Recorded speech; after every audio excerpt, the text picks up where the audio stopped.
Padahal aku hanya pembuat model mainan.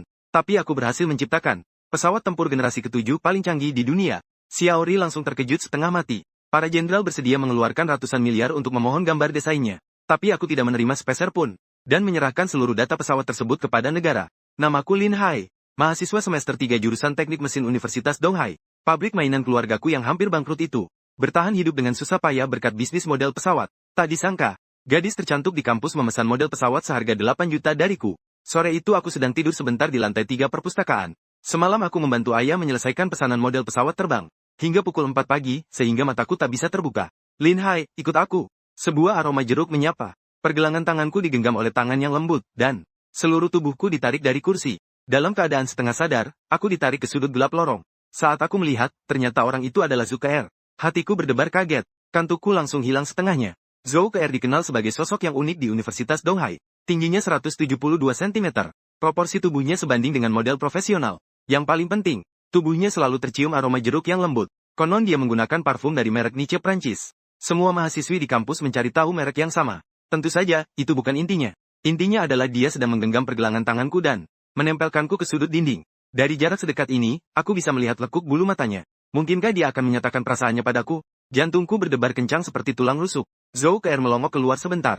Memastikan tidak ada orang, lalu berbalik dan berkata padaku, Lin Hai, ada sesuatu yang ingin aku minta tolong padamu. Dia merendahkan suaranya. Dengan nada misterius. Aku dengar pabrik model di rumahmu sangat bagus. Aku ingin memesan model pesawat tempur. Untuk kado ulang tahun ke-70 kakekku. Membuat model, pikirku, fantasi tak realistisku seketika hancur. Seolah-olah aku ditendang dari awan ke tanah. Namun, aku tetap memaksakan senyum. Apa yang disukai kakekmu? J20, Su-57, atau F-22.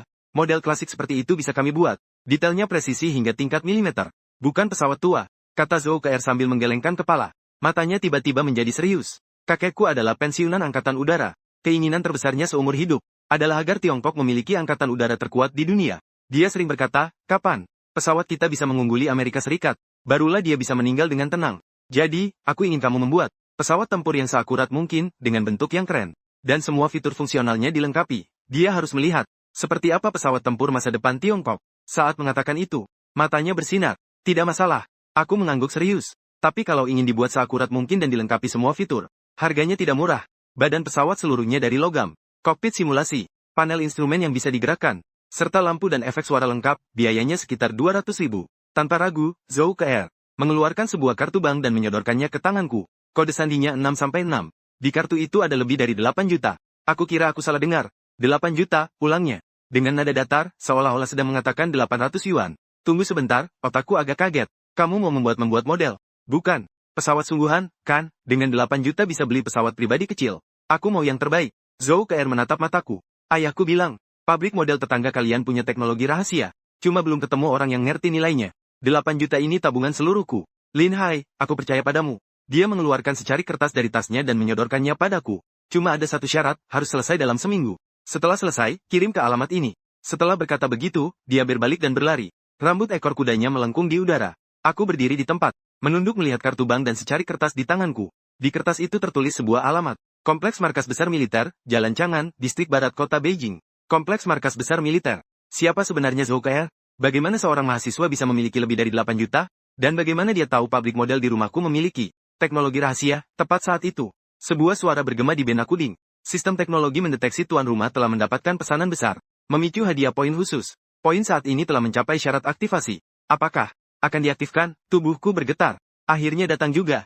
Setahun yang lalu, saat aku sedang merapikan barang-barang peninggalan kakekku, tanpa sengaja, aku menyentuh sebuah lencana logam yang dipenuhi ukiran. Tepat pada saat itu, sebuah suara memberitahuku bahwa sistem teknologi tingkat dewa telah terikat dengan tuan rumah.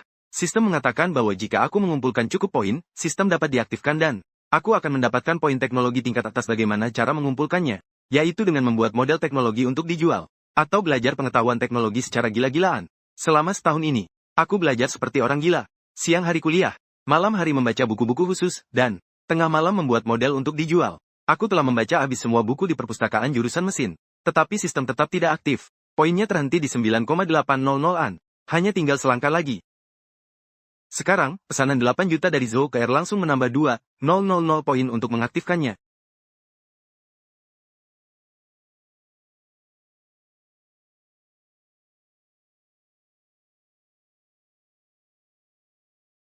Dalam hati aku berteriak, sistem berhasil diaktifkan. Selamat, tuan rumah telah terikat secara resmi dengan sistem teknologi Divine Machine.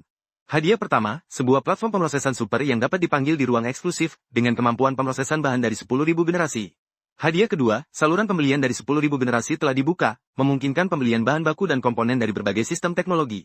Hadiah ketiga, poin kumulatif ditukar menjadi 103.200 teknologi, yang dapat digunakan untuk membeli gambar teknis di toko sistem. Sistem mendeteksi bahwa tuan rumah telah mendapatkan pesanan, dan secara otomatis mengoptimalkan objek tugas. Tujuan saat ini, membangun pesawat tempur siluman berkecepatan tinggi generasi ke-7. Jarak 50 meter, aku melaju dengan skuter listrik menuju pabrik. Setibanya di pabrik, ayah sedang menghaluskan cangkang model J2. Aku tak sempat menjelaskan, langsung menerobos masuk ke ruang kerja terkunci yang ditinggalkan. Kakek, sekarang menjadi laboratorium eksklusifku. Aku memanggil platform pemrosesan super. Ruang itu mendadak berputar. Saat aku sadar kembali, aku sudah berdiri di ruang raksasa yang penuh nuansa fiksi ilmiah. Ruang ini setidaknya seluas 10 lapangan sepak bola. Langit-langitnya begitu tinggi hingga tak terlihat ujungnya, dan memancarkan cahaya biru pucat. Di tengah-tengahnya terdapat mesin pemrosesan raksasa. 8 lengan mekanik fleksibel yang menyerupai tentakel gurita, melayang diam-diam. Permukaannya berkilau cahaya biru gelap. Setiap ujung lengan mekanik dilengkapi dengan kotak alat yang berbeda. Pemotongan laser, pengelasan plasma, pencetakan 3D nano, sintesis molekul dan material, semua merupakan teknologi yang melampaui zaman ini. Lantai terbuat dari bahan setengah transparan. Saat diinjak, cahaya berkilauan seperti gelombang. Dinding di sekelilingnya menampilkan aliran data holografik yang padat, seolah-olah air terjun yang terbentuk dari jutaan baris kode. Saat membuka toko sistem, panel virtual setengah transparan muncul di hadapan saya, dipenuhi dengan berbagai produk teknologi, mulai dari pesawat terbang sipil hingga kapal perang antariksa, dari robot medis nano hingga inti energi tingkat planet. Semuanya tersedia. Saya menyaringnya dengan pikiran dan segera mengunci sebuah pesawat tempur. Seluruh bodinya memiliki desain sayap aerodinamis berwarna hitam, tanpa ekor vertikal tradisional, dengan hidung yang tajam seperti panah, seperti elang pemburu yang bersiap menerjang. Meskipun hanya proyeksi hologram, pesawat itu memancarkan tekanan yang mencekam. Pesawat tempur tak terlihat generasi ke-7. Kode nama, Juuling. Sistem tenaga, reaktor fusi mini yang dapat dikendalikan. Jarak tempuh tak terbatas. Kecepatan maksimum 15 Mach. Kecepatan jelajah 7 Mach. Jangkauan radar 45.000 km. Biaya penukaran, 1000 poin teknologi. Biaya produksi, 8 juta. Waktu produksi, 1 minggu. Saya memeriksa data kinerja berulang kali. 15 Mach, pesawat tempur tercanggih Amerika Serikat, F-60. Kecepatan maksimumnya hanya 2,5 Mach. Radar kuantum dengan jangkauan deteksi 20.000 km. Keliling bumi hanya 40.000 km. Ini berarti jika lepas landas dari Tiongkok, pesawat ini dapat memantau hampir separuh bumi. Ini bukan sekadar unggul, tapi meninggalkan Amerika Serikat jauh di belakang. Ya, ini dia, menukar seluruh gambar teknis Juuling dengan 1000 poin teknologi dipotong. Informasi yang sangat besar mengalir seperti banjir ke dalam otak saya, desain aerodinamis, arsitektur sistem kendali penerbangan, dan prinsip reaktor fusi, algoritma radar kuantum, formula paduan titanium, lapisan penyamaran, struktur molekul. Semua detail teknis terukir seperti cap di benak saya, seolah-olah saya telah menelitinya selama puluhan tahun. Saya menutup mata, merasakan pengetahuan mengalir di antara neuron-neuron. Ternyata begitulah.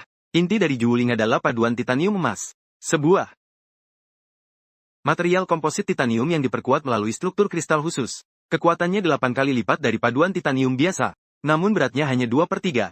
Yang paling penting, bahan ini secara alami dapat menyerap gelombang radar, tanpa memerlukan lapisan tambahan atau reaktor fusi. Ukurannya hanya sebesar koper, namun mampu menghasilkan daya setara dengan pembangkit listrik tenaga panas skala kecil. Sistem kendali penerbangan menggunakan komputer kuantum, yang mampu melakukan 11 kali koreksi sikap per detik. Aku membuka mata, berjalan ke depan platform pemrosesan super, dan mulai memproduksi 8 lengan robot bergerak bersamaan.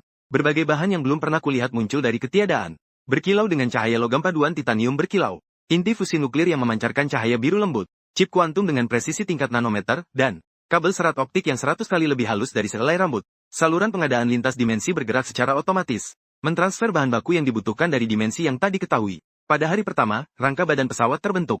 Rangka paduan titanium itu tampak seperti sebuah karya seni yang sempurna. Setiap sambungan las berada pada tingkat presisi nanometer. Pada hari kedua, reaktor fusi nuklir selesai dipasang.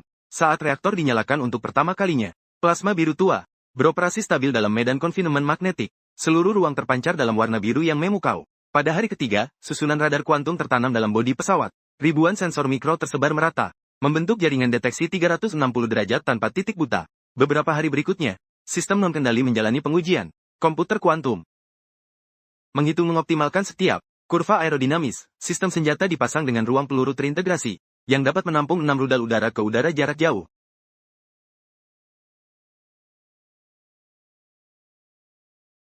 Ditambah 2 meriam laser yang tersembunyi di pangkal sayap.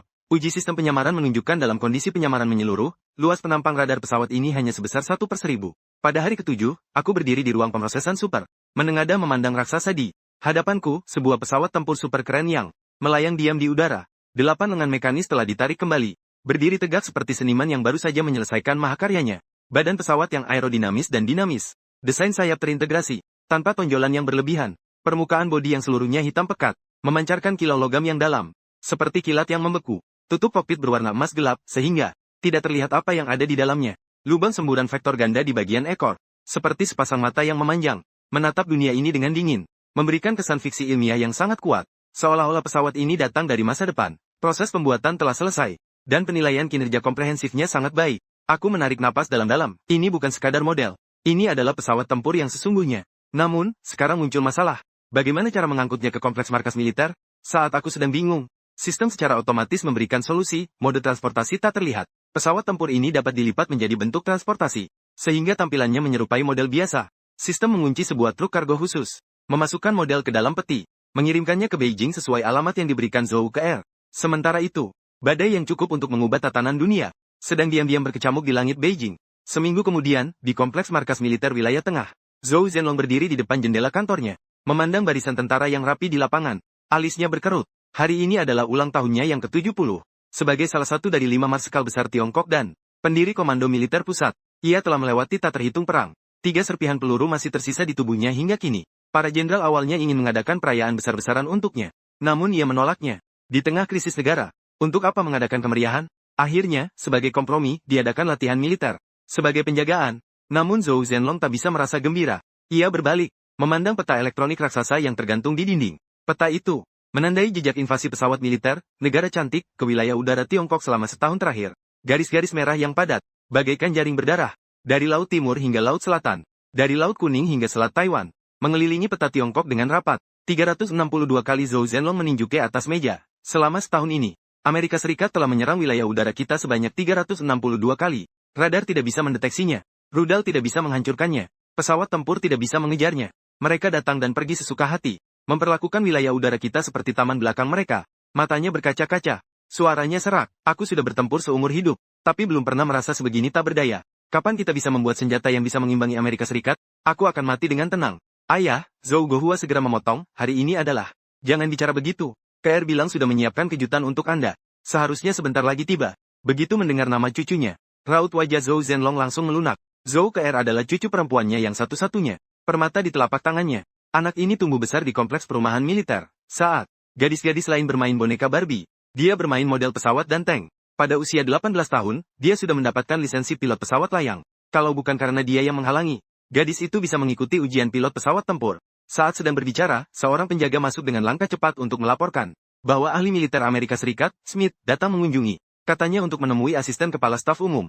Zhou Zhenlong tertawa sinis, seperti musang yang memberi hormat pada ayam. Suruh dia masuk ke ruang rapat. Zhou Guohua berbisik mengingatkan ayahnya. Smith adalah penasihat senior Departemen Pertahanan Amerika Serikat, yang khusus menangani intelijen kawasan Asia Pasifik. Datang pada saat ini pasti ada tujuannya. Aku tahu, kata Zhou Zhenlong sambil merapikan seragam militernya, tapi karena dia berani datang, kita juga berani menemuinya. Di ruang rapat, Smith tersenyum lebar sambil mengulurkan tangan. Jenderal Zhou, saya sudah lama mengagumi Anda. Hari ini adalah ulang tahun ke-70 Anda. Saya mewakili Departemen Pertahanan Amerika Serikat untuk mengucapkan selamat. Zhou Zhenlong menjabat tangannya dengan datar. Tuan Smith, Anda datang jauh-jauh ke sini. Bukan hanya untuk mengucapkan selamat ulang tahun, kan? Jenderal Zhou berkata dengan belak-belakan. Smith menyembunyikan senyumnya. Lalu satu.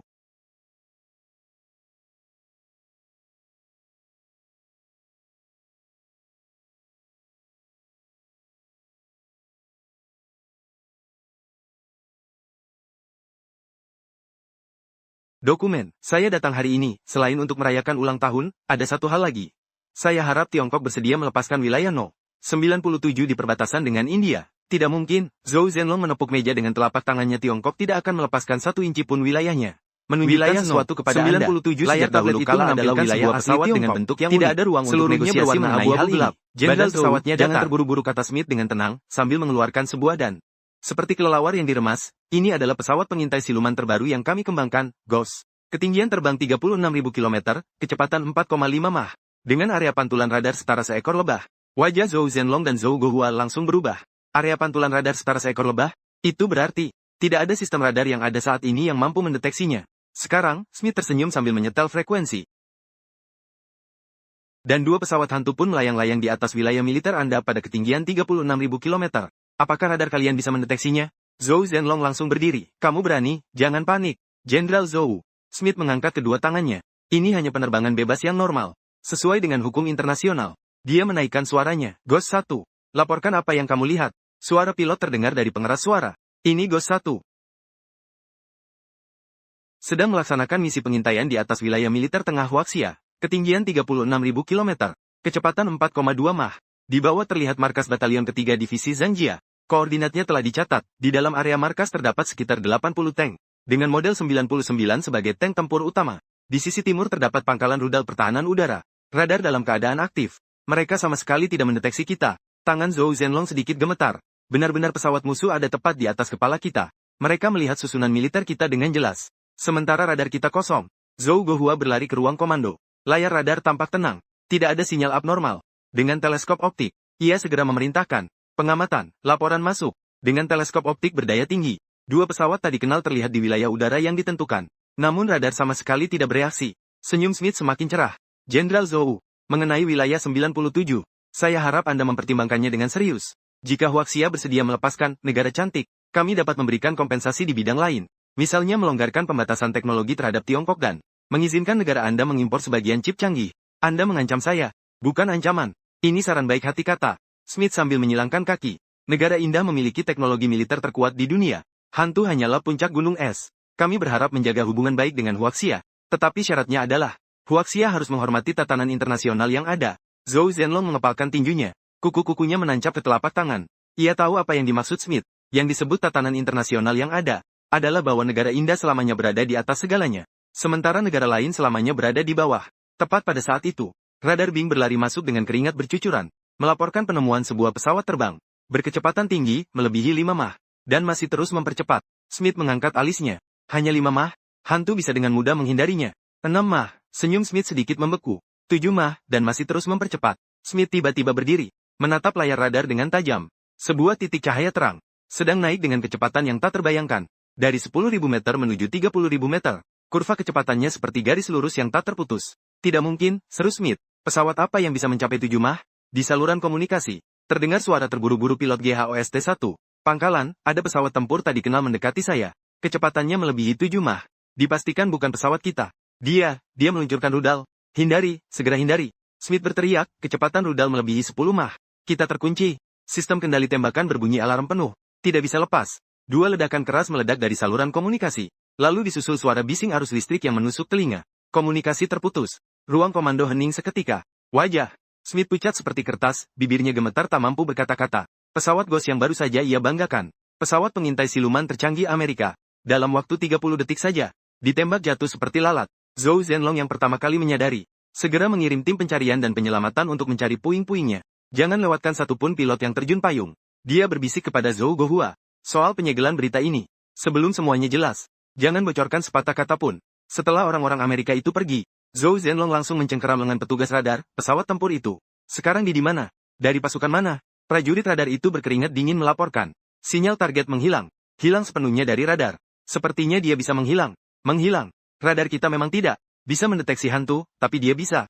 Bukan hanya bisa mendeteksi, tapi juga menembak jatuh. Setelah ditembak jatuh, dia bisa menghilang lagi. Zhou Zhenlong mendesah pelan. Lalu segera menghubungi semua komando militer. Menanyakan apakah itu pesawat mereka. 10 menit kemudian, balasan datang. Semua komando militer menjawab bukan milik kami. Badan penerbangan umum menjawab tidak tahu. Zhou Zhenlong meletakkan telepon. Dengan ekspresi rumit, bukan milik kita. Juga bukan milik Rusia. Lalu milik siapa sebenarnya? Dia tidak tahu. Yang mengemudikan pesawat tempur itu adalah cucu kesayangannya, Zhou Ke. Setengah jam sebelumnya, Zhou Ke menunggu dengan cemas di gerbang komando militer. Terus-menerus memeriksa ponselnya. Aku mengirim pesan padanya, barang sudah dikirim. Nomor plat truknya XL668. Diperkirakan tiba 15 menit lagi. Truk itu tepat waktu masuk ke latihan. Sekelompok jenderal sedang mengelilingi lapangan latihan. Tiba-tiba, sebuah truk sipil masuk dengan santai. Mereka semua terkejut. Apa ini? Sepertinya ini hadiah ulang tahun untuk Jenderal Zhou. Hadiah ulang tahun diangkut dengan truk. Sopir melompat turun, membuka pintu bak truk, dan menandatangani penerimaan. Beberapa tentara menurunkan peti kayu. Zhou Ke menandatangani dokumen. lalu dengan tidak sabar memerintahkan orang untuk membuka peti kayu dan melepaskan tali pengikat, dan membuka terpal penutup. Semua orang terkesima. Badan pesawat yang seluruhnya hitam pekat tampak mulus seperti kilat yang membeku. Desain monolitiknya penuh nuansa fiksi ilmiah. Sinar matahari yang menyinari badan pesawat, memantulkan kilau logam yang dalam. Bahkan dalam keadaan diam, pesawat itu memberi kesan seolah-olah akan melesat ke langit kapan saja. Model ini dibuat terlalu realistis. Seorang mayor jenderal angkatan udara terpesona, tak bisa menahan diri untuk menyentuh sayapnya. Tekstur dan pengerjaannya ini lebih mengejutkan daripada model angin kita. Kir, ini pasti menghabiskan banyak uang, kan? 8 juta, jawab Zhou Kir dengan santai. 8 juta, Letnan Jenderal itu tercengang. Tapi sepadan, pengerjaan seperti ini pasti jadi bintang pameran di ajang penerbangan. Zhou Kir tidak menghiraukan mereka. Ia menaiki tangga dan masuk ke kokpit. Tutup kokpit terbuka. Ia duduk di dalamnya dengan penasaran. Begitu ia duduk saat dia duduk, kursi secara otomatis menyesuaikan diri. Menyatu sempurna dengan bentuk tubuhnya. Sandaran kepala, sandaran punggung, dan sandaran kaki mengembang bersamaan. Membungkusnya dengan kokoh. Zhou Kr tersenyum. Model ini bahkan punya kursi yang bisa menyesuaikan diri. Dia meletakkan kedua tangannya, dan sensasi pengendalian langsung terasa. Semua layar menyala bersamaan. Cahaya biru lembut menyapu wajahnya. Suara elektronik tanpa emosi terdengar. Mendeteksi pilot masuk. Apakah identitas sudah terikat? Zhou Kr terkejut sejenak. Lalu tanpa sadar berkata, pendaftaran identitas berhasil. Pemindaian iris mata berhasil. Pengambilan DNA berhasil. Identitas pilot telah terikat pada Zhou Kr. Tingkat izin tertinggi. Administrator. Zhou Kr terkejut. Apa ini? Bagaimana bisa sebuah model dilengkapi dengan sistem pengikatan identitas? Layar terus menampilkan prompt apakah akan mengaktifkan pesawat tempur. Zhou Ke melihat tuas kendali, lalu melihat layar lagi, dan tanpa sadar berkata, aktifkan. Tutup kokpit perlahan turun, mengeluarkan suara hidrolik yang berat, lalu terkunci dengan bunyi klik. Dari bagian ekor pesawat terdengar dengungan berat, seperti napas seekor raksasa yang baru bangun. 2 semburan api biru gelap meletus dari nozel ekor. Gelombang panas membuat para prajurit di sekitarnya mundur beruntun. Pesawat mulai meluncur. KR, kamu menekan apa? Cepat hentikan, teriak seseorang. Zhou Kr pun panik, kebingungan mencari tombol pemadam mesin. Tetapi kokpit dipenuhi layar sentuh dan proyeksi hologram yang tadi mengerti, sama sekali tak ada instrumen tradisional. Kecepatan pesawat semakin meningkat, hidung pesawat sedikit terangkat, roda depan terangkat dari tanah, lalu roda utama pun lepas dari permukaan. Seluruh badan pesawat melayang ringan melepaskan diri dari gravitasi. Dia terbang, benar-benar terbang. Seseorang mengumpat, ini kan cuma model. Di tengah tatapan tercengang semua orang. Model pesawat itu naik dengan kecepatan luar biasa. Dalam hitungan detik, ia berubah menjadi titik hitam kecil, lalu menghilang sepenuhnya di cakrawala. Jenderal Zhao Tianjun yang pertama kali sadar, menelepon Zhou Kr. Kr, jangan panik, dengarkan aku, di telepon. Suara Zhou Kr terdengar panik dan berlinang air mata. Paman Zhao, dia benar-benar terbang. Aku tidak bisa mengemudikan pesawat, aku hanya pernah mengemudikan layang-layang. Bagaimana cara menghentikan ini? Tepat saat itu, sistem pesawat tempur mengeluarkan bunyi peringatan, mendeteksi pilot kurang berpengalaman. Apakah ingin masuk ke mode bantuan autopilot? Zhou Kr seolah menggenggam tali penyelamat. Ya. Masuk ke autopilot. Mode bantuan autopilot pun aktif. Sikap pesawat langsung stabil. Beralih dari pendakian cepat ke penerbangan datar. Mendeteksi pilot tidak memiliki pengalaman terbang supersonik. Mengaktifkan mode pembelajaran. Sebuah layar hologram muncul di hadapan Zhou Kr. Menampilkan data sikap terbang, kecepatan, ketinggian, arah, dan data lainnya. Suara sistem terdengar tenang dan jelas. Setiap penjelasan gerakan disertai demonstrasi animasi hologram. Dorong tongkat kemudi ke depan dan tekuk kepala untuk mempercepat. Tarik ke belakang dan angkat kepala untuk memperlambat. Geser tuas throttle ke kiri untuk mengontrol output tenaga. Kecepatan saat ini 1,2 Mach. Disarankan untuk meningkatkan ke kecepatan jelajah 2,5 Mach. Zhou Kr mencoba menggerakkan tongkat kemudi. Pesawat merespons dengan responsif dan mulus. 100 kali lebih responsif daripada glider manapun yang pernah ia terbangkan. Namun tetap stabil secara luar biasa. Tidak ada getaran kecepatan tinggi seperti pada pesawat tempur tradisional. Anda belajar dengan cepat. Tingkat keahlian saat ini setara dengan level C. Lanjutkan latihan untuk meningkatkan level. 20 menit kemudian, level diperbarui menjadi B. Mencapai standar penerbangan mandiri. Zhou Kr perlahan-lahan mulai rileks, dan mulai menikmati pengalaman yang belum pernah dialaminya sebelumnya. Ia mendorong stik kendali, dan pesawat dengan patuh melakukan roll samping, langit dan bumi berputar di pandangannya. Ia menarik stik lagi, dan pesawat melesat naik dengan sudut hampir vertikal. Kecepatan melampaui 1 Mach, 2 Mach, 3 Mach. Gaya overloading menekannya ke kursi. Namun sistem kompensasi inersia canggih, mengurangi rasa overloading secara signifikan. Sungguh luar biasa, Zhou Kr tak bisa menahan diri untuk berteriak. Ini 10.000 kali lebih seru daripada mengemudi. 1.000 kali lebih seru daripada naik layang-layang. Pikirnya seperti anak kecil yang mendapat mainan baru. Menggambar kurva es di awan. Tepat saat itu, sistem pesawat tempur mengeluarkan peringatan. Mendeteksi 2 pesawat tak dikenal pada ketinggian 34.000 km dan kecepatan 4,2 Mach. Saya telah mengidentifikasinya. Pesawat pengintai siluman Ghost dari Amerika Serikat. Kedua pesawat musuh sedang menjalankan misi pengintaian. telah dikonfirmasi memasuki wilayah udara Tiongkok. Model 3D kedua pesawat Ghost muncul di layar hologram. Setiap detailnya terlihat jelas. Apakah akan masuk ke mode pertempuran?